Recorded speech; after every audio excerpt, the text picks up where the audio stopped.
আমরা এমন একটি বাংলাদেশ গড়ে তুলতে চাই, যে বাংলাদেশ শুধু স্বল্প মূল্যের শ্রমনির্ভর অর্থনীতি নয়, বরং দক্ষতা ও প্রযুক্তি ও মূল্য সংযোজন ভিত্তিক অর্থনীতিতে রূপান্তরিত হবে।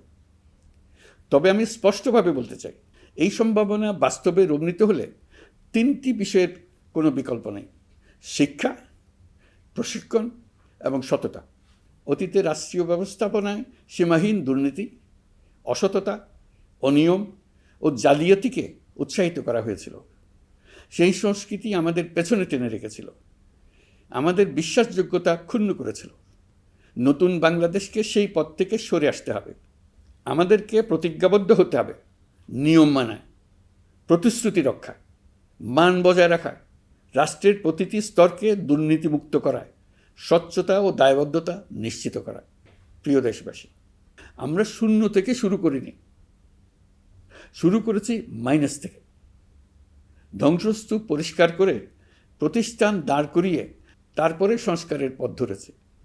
আজ অন্তর্বর্তী সরকার বিদায় নিচ্ছে, কিন্তু গণতন্ত্র, জবাবদিহিতা, বাক স্বাধীনতা, অধিকার চর্চার যে ধারা শুরু হয়েছে তা যেন কখনো থেমে না যায়। আমরা রাষ্ট্রীয় দায়িত্ব ছেড়ে গেলেও নতুন বাংলাদেশ গড়ার সার্বিক দায়িত্ব আমার, আপনার, আমাদের সবার। আমাদের সকলের দায়িত্ব দেশকে সত্যিকারের গণতন্ত্র হিসেবে পরিস্ফুটিত করা। জুলাই গণঅভ্যুত্থান আমাদের জন্য এই দরজা খুলে দিয়েছে। আমরা যদি স্বপ্ন, আকাঙ্ক্ষা ও শক্তিকে বাঁচিয়ে রাখতে পারি, তবে বাংলাদেশের অগ্রযাত্রা কেউ থামাতে পারবে না। গণঅভ্যুত্থানে যারা প্রাণ দিয়েছে, শরীরের অঙ্গ হারিয়ে দুঃসহ জীবনযাপন করছে, যাদের লাশ পুড়িয়ে ফেলা হয়েছে, যাদের লাশ এখনও খুঁজে পাওয়া যাচ্ছে না, যারা অল্পের জন্য বেঁচে গেছে, তাদের সকলের আত্মত্যাগকে এই জাতি যেন কোনোদিন ভুলে না যায়।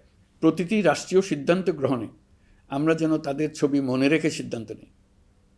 আমাদের পরবর্তী প্রজন্মকে ক্ষমতাবানদের কিভাবে নিয়ন্ত্রণে রাখতে হয় সেই শিক্ষাটি যেন দিয়ে যেতে পারে। ক্ষমতাবানদের ক্ষমতা মানুষকে কীরকম মনুষ্যত্বহীন করে তুলতে পারে সেটা জাতির ইতিহাসে ধরে রাখার জন্য আমরা পলাতক প্রধানমন্ত্রীর বাসস্থান গণভবনকে জাতীয় জুলাই স্মৃতি জাদুঘর হিসেবে প্রতিষ্ঠিত করে রেখে যাচ্ছি।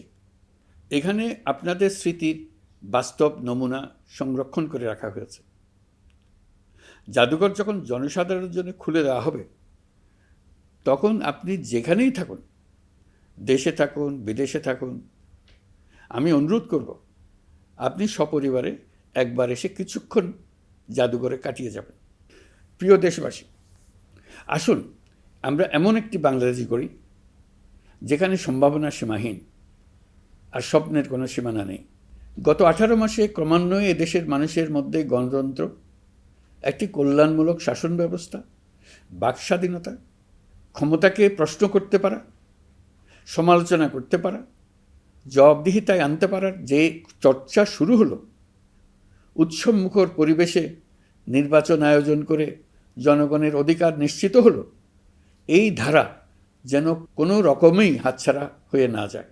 আমি বিশ্বাস করি বাংলাদেশের আপামর জনসাধারণ এবং সকল রাজনৈতিক পক্ষ ইস্পাত কঠিন ঐক্যের মাধ্যমে এই ধারাকে আগামী দিনগুলোকে রক্ষা করবে, সমৃদ্ধ করবে।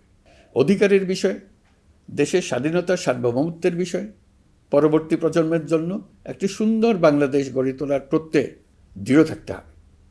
দলমত, ধর্ম, বর্ণ, নারী পুরুষ নির্বিশেষে সবাইকে আহ্বান জানায় একটি ন্যায়ভিত্তিক, মানবিক ও গণতান্ত্রিক বাংলাদেশ গড়ে তোলার সংগ্রাম অব্যাহত রাখতে।